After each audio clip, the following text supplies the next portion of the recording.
De volta aqui o Identidade, hoje a gente vai conversar com o Alexandre. O Alexandre que lá nos anos 80 foi paquito no programa da Xuxa, teve um encontro com Deus, tem um trabalho muito consistente como missionário já há muitos anos na África. Nesse momento, ele está aqui no Brasil e está conversando com a gente. Muito obrigado, Alexandre, por esse tempo aqui conversando com a gente no Identidade. Poxa, um prazer é meu, Wagner, e eu acho que vai dar para falar um pouquinho, né, das coisas, as maravilhas que Deus tem feito.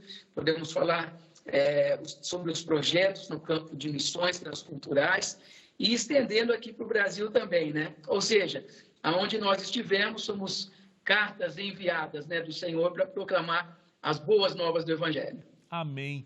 Ô Alexandre, você inclusive passou por um momento complicado nesses últimos tempos, né? Porque você contraiu a Covid-19 e, graças a Deus, se curou. Graças a Deus. Então, não foi só eu, mas minha esposa também. Então, nós dois contraímos o Covid-19, mas os dois já negativaram também, graças ao Senhor, e não foi na África, foi exatamente no período que estava fechando a Itália já, começando a fechar ali algumas cidades, Piacenza e outras. Eu fiz uma reunião com a família, eu estava no Níger, quer dizer, não era nem para estar, né, no Brasil naquela época, mas resolvemos voltar por causa de algumas situações de saúde, que a gente veio fazer exames, né, o check-up no Brasil, e não saberia, fechando a fronteira do Níger, né, para voltar ao Brasil, não sabe-se quando iam abrir. E então nós decidimos vamos voltar. Viemos de máscara, com as luvas, o gelzinho na bolsa, porém nós adquirimos na volta, né, de avião via Europa. Então no terceiro dia eu já comecei com sintomas e assim foi. Mas já estamos negativados, graças ao Senhor. A minha esposa, ela ainda está com algumas sequelas, né, do Covid, ela pegou pneumonia e também uma inflamação intercostal, isso, alguns nervos no meio das costelas, mas já está melhorando. Que bom, graças a Deus. E assim, o plano é assim que essa história de pandemia terminar, aeroportos se abrirem, vocês vão voltar para a África mais uma vez, continuarem o trabalho que vocês desenvolvem lá no Níger. Sim, até porque a gente nem fala que é um projeto, né? Já é uma família, desde 2002. Estamos indo aí para 18 anos já, no país mais pobre do mundo, segundo a ONU. É o último IDH do planeta, Índice de Desenvolvimento Humano. Então, já é uma família, são 19 filhos, 13 netinhos, e os projetos todos tocando. Então, assim, não tem como, né? A esposa, a gente já está com saudade demais, né, de todo mundo. Assim que abrir as fronteiras, nós retornamos, né? Com certeza. Ô Alexandre, me conta agora sobre o que você viveu lá nos anos 80. Eu acho que anos 80 e começo dos anos 90 também, não foi? Como paquito? Isso, perfeito. Eu comecei a fazer teste, entrei em 88, ok? Foi um grupo de 5 rapazes. Nós dançávamos, cantávamos ali num programa chamado Show da Xuxa, também tínhamos shows à parte, ou seja, fiquei de 88, saí em 92, foi aproximadamente entre os testes e a minha saída, eu fui o cantor da equipe em 92. Então fizemos filmes, fizemos, assim, em termos de aprendizado técnico, de palco, de shows, do showbiz, foi muito bom, muito bacana essa parte técnica. E eu saí em 92, parti para uma carreira solo em 93, ainda do Brasil. Como é que era para você naquele período? Porque, como você estava me dizendo, né, todo esse aprendizado técnico, e foi um momento onde todas as atenções estavam voltadas, né, para a Xuxa, na Rede Globo, era uma coisa gigantesca o que era o show da Xuxa, dando uma audiência nas manhãs que a televisão nunca mais conseguiu da mesma forma, e vocês no centro, né, disso, tanto as paquitas quanto vocês, criando até carreiras além do show da Xuxa. As paquitas faziam shows, vocês faziam shows. Você gostava de viver aquilo tudo? Você gostava de estar no palco, gostava de fazer shows, gostava das crianças? Porque ser paquito, ser paquita também era ajudar a controlar as crianças ali na plateia, né? Como que era viver tudo isso naquele momento? Olha, a verdade é assim, eu tinha 17 para 18 anos. Se perguntar hoje para qualquer adolescente aí de 17 anos, você gosta de criança? Você ama as crianças? Tem paciência com as crianças? Eu acho que um pouquinho mais que a maioria vai falar que não. E a minha intenção nada mais era do que ser famoso, procurar minha carreira. Eu já entrei sabendo que ia sair dali para uma carreira solo, era um trampolim para mim, mostrar, né, que eu podia fazer alguma coisa, não só um enlatado, mas tinha talento, dons que Deus tinha me dado. Então, assim, o meu foco não era falar que eu amava as crianças, né? Até já pedi perdão em algumas lives, vídeos. Olha, os fãs da época, tudo, vocês desculpem, mas de fato eu não tinha esse apreço todo por criança, eu era também quase uma criança ali no meio. Então, era muito autógrafo, muita pergunta, puxava cabelo, rasgava a roupa da gente, queria estar junto. Então, assim, era um pouco, era meio perturbador até, porque a gente queria o quê? Só olhar, fez uma foto e deu. E aí, por isso que eu fui me inscrever, eu nem assistia Xuxa, nada. Nem tinha tempo para isso. Embora, como você disse, era 5 horas por dia, né, a programação, de segunda a sábado. Então, a gente era... Desde a primeira vez que eu apareci no programa dela para fazer o teste, assim, um de vídeo, tipo, por onde eu andava, parecia que todo mundo assistia aquele programa. Na primeira aparição, já a rua, todo mundo, colégio, onde eu pegava um avião, uma coisa já... Ah, o Alexandre está fazendo o teste. Então, realmente foi uma coisa, assim, megalomaníaca, né? E não teve mais, porque esse boom mesmo dela foi exatamente onde estavam os dois grupos, os três juntos, Paquitos, Paquitas e Xuxa. Então, foi exatamente quando a gente entrou, um disco, tudo, 89, 90 e 91. Foi o pico, né? Então, eu parti para a carreira solo em 92, porque eu já sabia que aquilo lá era o limite, não ia ter mais, eram shows de estádios, Sim. Era muito curto. Agora, muito interessante, fazendo um salto gigantesco aí na tua história, porque o menino lá que estava sendo paquito para um trampolim para uma carreira sólida, uma carreira solo, e que não gostava de criança, acabou se tornando um missionário que faz um projeto com crianças e adolescentes, e agora não é uma questão de trampolim para nada, né? É um trabalho do seu coração e que você abraça com todo o amor. Então, quanta coisa que mudou nesse caminho, né? Jesus, Deus é real, né? Jesus é maravilhoso. Ele quando a gente responde, né? A primeira coisa é a gente responder à proposta dele. Quem quiser ser meu discípulo, negue a si mesmo, tome a sua cruz e siga-me. Então é impossível a gente procurar seguir Jesus, os ensinamentos do Mestre, sem negar nossa vontade, o nosso achismo, as nossas ideologias, coisas construídas no nosso si mesmo, que na maioria não é nem nós mesmos, são coisas que são construídas por terceiros e a gente acaba assimilando aquilo. E a gente tem que desfazer disso tudo para poder, quando Jesus fala, ore pelo teu inimigo, você orar mesmo e não querer revidar ou pagar com a mesma moeda. Então, assim, porque se tiver no nosso si mesmo e na nossa carnalidade, na nossa pele, você vai querer revidar. Então, para seguir Jesus, nós temos que negar a si mesmo, né? E foi uma negação diária e contínua. Todo dia, da mesma forma que as misericórdias do Senhor se renovam a cada manhã, eu tenho que lembrar que eu tenho que negar a si mesmo, eu tenho que negar as minhas vontades para fazer a do Senhor, né? E é isso, ele mudou completamente o meu coração, né? Tirou aquele coração de pedra e colocou um de carne, para que eu possa ter os mesmos sentimentos e sentidos, né? Como o Pai pensa lá no céu, que eu possa viver aqui na terra com esses sentimentos também. Muito bom.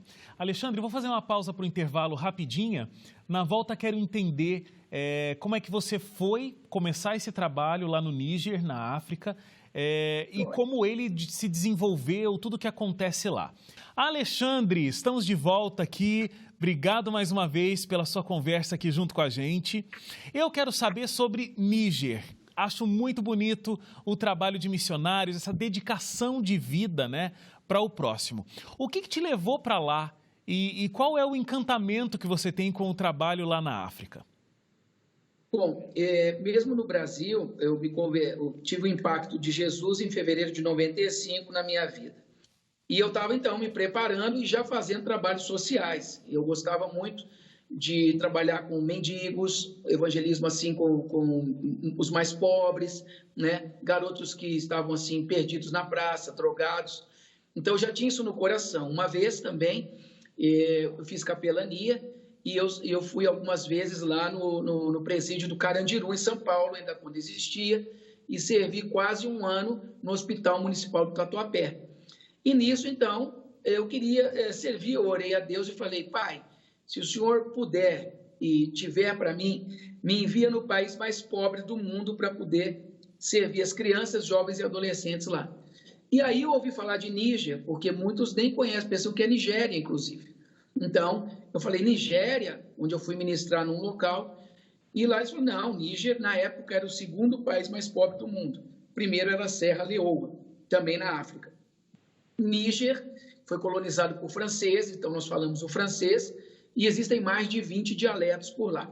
Né? Alguns deles mais conhecidos, falados são Zema, Fulani, Tamacheque, Grumanche e Hausa, mas lá no projeto nós trabalhamos com mais de 10 tribos, ok? Em torno aí de 1.500, 1.500 e poucas crianças, jovens e adolescentes, que o trabalho tem ampliado, mesmo em termos de crise, em termos, enfim, o Senhor derrama uma graça, é uma nação 98% muçulmanos. Então, é a graça de Deus expandindo, nós temos projetos no presídio, hospital, central, com cegos, um centro esportivo para evangelismo, onde tem 3 campos de futebol, também 2 escolas de costura para mulheres, 4 creches já falamos, e também aquele apadrinhamento de $30 à distância, são 62 crianças hoje já que têm apadrinhamentos, e isso no Níger. Na Índia, no norte da Índia,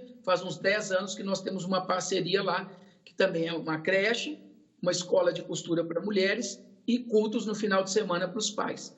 Então, é assim, a gente procurando desenvolver, né, esses projetos dessa maneira, ou seja, servindo um lugar que tem um diferencial, né? O lugar mais pobre do planeta. Ô Alexandre, e como é a questão com a língua? Você citou aí, né, os diferentes dialetos, isso é muito comum em países da África. Como é que fica a comunicação? Porque o trabalho missionário, né, envolve uma comunicação corpo a corpo. Como é que em que língua vocês conversam? Nós nos comunicamos através do francês. Alguns dos nossos filhos, por exemplo, lá em casa a gente fala francês, não tem como. Mas eles já por si só, cada criança, como cresce junto, brincando umas com as outras nas ruas, cada uma então de tribo diferente, pelo menos tem que falar 2 ou 3 ou 4 dialetos. Então eles já nascem um missionário já ali fácil para poder pregar em 3, 4 dialetos, mais o francês, né, quem está na capital. Então, a gente prega, por exemplo, em francês, traduz para 1 ou 2 dialetos, dependendo do tanto de gente que tem no local ou no culto. Então, os próprios filhos já traduzem e assim vão se comunicando. Agora, a gente fala um pouco os louvores, sim, em dialeto, né? Aia, aia, aia, aia, rimbacada, Yesu, comias amabanza, né? É isso aí. Se você não tiver Jesus na sua vida, de nada vale ela. Então, em louvores, sim, a gente louva bastante em dialetos, mas a fala mesmo, e trocar ideia e evangelizar, é tudo na tradução. A gente se fundamentou mais no francês. E a questão cultural? Porque eu já vi outras pessoas que foram fazer um trabalho missionário em países do continente africano e em partes que são extremamente pobres de verdade, eu já vi algumas pessoas dizendo que é impressionante ver o contrassenso da extrema pobreza, mas com uma extrema felicidade. As pessoas estão sempre com um sorriso no rosto, apesar de terem tão pouco. Você também sentiu isso? E eu imagino que se você tenha sentido, tenha visto isso, é um impacto muito grande para o tipo de vida que a gente leva aqui no Brasil, por exemplo, né? Não, isso sempre teve e creio que sempre vai ter, porque já são deles, as pessoas que às vezes menos têm, elas repartem mais do que os que têm. né? Próprio Jesus falou como é difícil um rico entrar no reino dos céus, né? Porque é o seguinte, todo mundo, ou a maioria das pessoas, querem ser ricas, né? Ou seja, querem dificultar a entrada, né, para o reino. Porque para ser rico é um dom de Deus, ou ter condições. Porque a pessoa tem que saber de repartir, dividir, não ter a riqueza no coração, e isso é difícil. Isso é muito difícil. Agora, aqueles que não têm nada, isso até hoje, eu e minha esposa já vimos, por exemplo, uma criança dividir 1 grão de amendoim com mais 2 irmãos. Às vezes você dá uma coisa, um docinho, alguma coisa para uma criança, ela divide imediatamente com mais outra. Então, isso já está no coração deles. Não vou falar nem só lá. A gente está fazendo um projeto de doação de alimentos aqui embaixo das pontes, para a classe menos favorecida, comunidades, favelas em São Paulo. Ontem mesmo, por uma cesta básica, um pouquinho de arroz ou qualquer coisa, a alegria daquele pessoal, e aquela que ganhou falou, nós vamos dividir aqui para todo mundo fazendo uma festa. Quer dizer, ela já ganhou uma coisa pequenininha e não tem problema nenhum em dividir. Quer dizer, esse senso, né, essa compaixão, essa questão de dividir as coisas é muito interessante para aqueles que menos têm. E às vezes a gente pensa que é o contrário, né? Eu não tenho, então me dá que é meu. E a gente tem visto isso não só lá, mas em todos os lugares. Uma coisa, Wagner, eu nunca vi nesses 18 anos, Alexandre, tá? Ali por volta de nós, um desses, na extrema miséria, com depressão. Eu não conhecia ainda, deve ter no país, mas eu não conheci. E essa questão social, você vai ter casas de sheik lá, no país mais pobre do mundo, de 5 andares, e as oquinhas daqueles que não tem nada para comer em frente desta mansão. Então, você vai ver isso também no Níger. Esse disparate, né, social, essas diferentes classes. Ô Alexandre, falando sobre religião, porque você vai lá e você fala sobre cristianismo, e a religião predominante é o islamismo. Como é que é isso? Você já teve problemas com relação a isso? Como o trabalho de vocês é aceito lá? Então, desde o início, sempre foi muito áspero, ok? Já foi melhor até 2015. Recebemos já ameaças de morte, cartas de ameaças, pessoas indo na porta da minha casa falando que iam me matar. Já chegou até, porque lá eles me chamam de Alex, né? Já chegaram a falar nas mesquitas, naquelas cornetas das mesquitas, não vão na casa do Alex e tal. Então, assim, o negócio é meio bravo. E eles me chamam lá de Aleluia, ou então Alex, ou então Aleluia, né?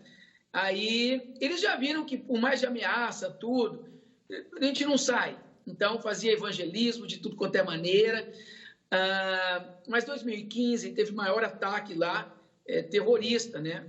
Porque eles queimaram mais de 80 lugares, mais de 40 templos cristãos, queimaram a nossa casa.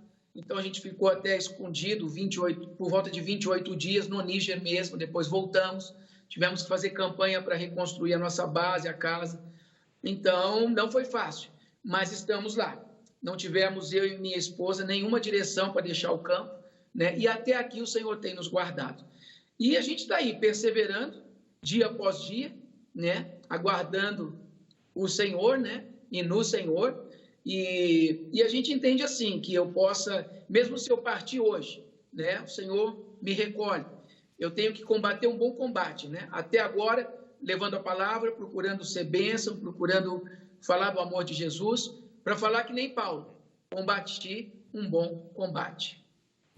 O que é que motiva, o que é que faz com que vocês continuem com tanta fé e com tanta força desempenhando esse trabalho lá, mesmo com tantas dificuldades como você mesmo colocou aqui? Eu acho que a própria oração para Deus não deixar nos desviar para a esquerda nem para a direita. E que esse amor do Senhor inunde o nosso ser, o nosso coração, a nossa família, e a gente tem buscado a ser cada dia mais parecidos com Cristo, embora estamos nessa carne aqui corruptível. E um texto também, 2 textos que tem muito a ver conosco, e a gente presta bastante atenção e procura vivê-los dentro das nossas limitações. Aquele texto onde fala que tive fome e me deste de comer, tive sede, me deste de beber, fui estrangeiro, me hospedaste, e assim vai. Então, a gente procura fazer exatamente o que Jesus mandou. Então, a gente tem projetos que dão água, comida, visita em hospital, visita em presídio, trabalho com estrangeiros, né? E doação de roupas. Então, esse é o foco, a gente aplica esse foco, simples assim. E o outro texto é que se você diz que segue o Senhor Jesus, procure viver como Jesus andou. Então, a gente procurar ser a cada dia o mais parecido com Cristo. E para isso acontecer, nós temos que negar a si mesmo, para Cristo aparecer. Muito bom.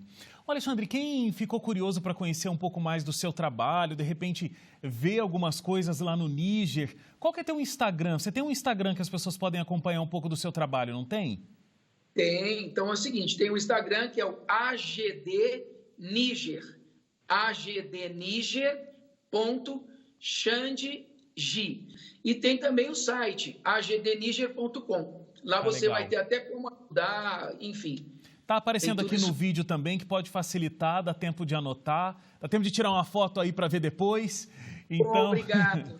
Eu agradeço muito, Alexandre, o seu tempo aqui conversando com a gente. Que Deus continue abençoando muito, protegendo a você e a sua família, para que vocês continuem esse trabalho tão bonito que vocês desenvolvem.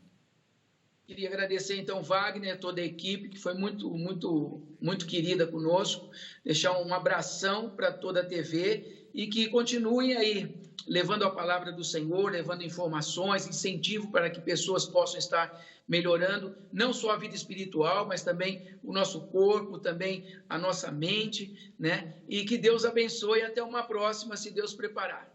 Amém. Obrigado, Alexandre. Tchau, tchau.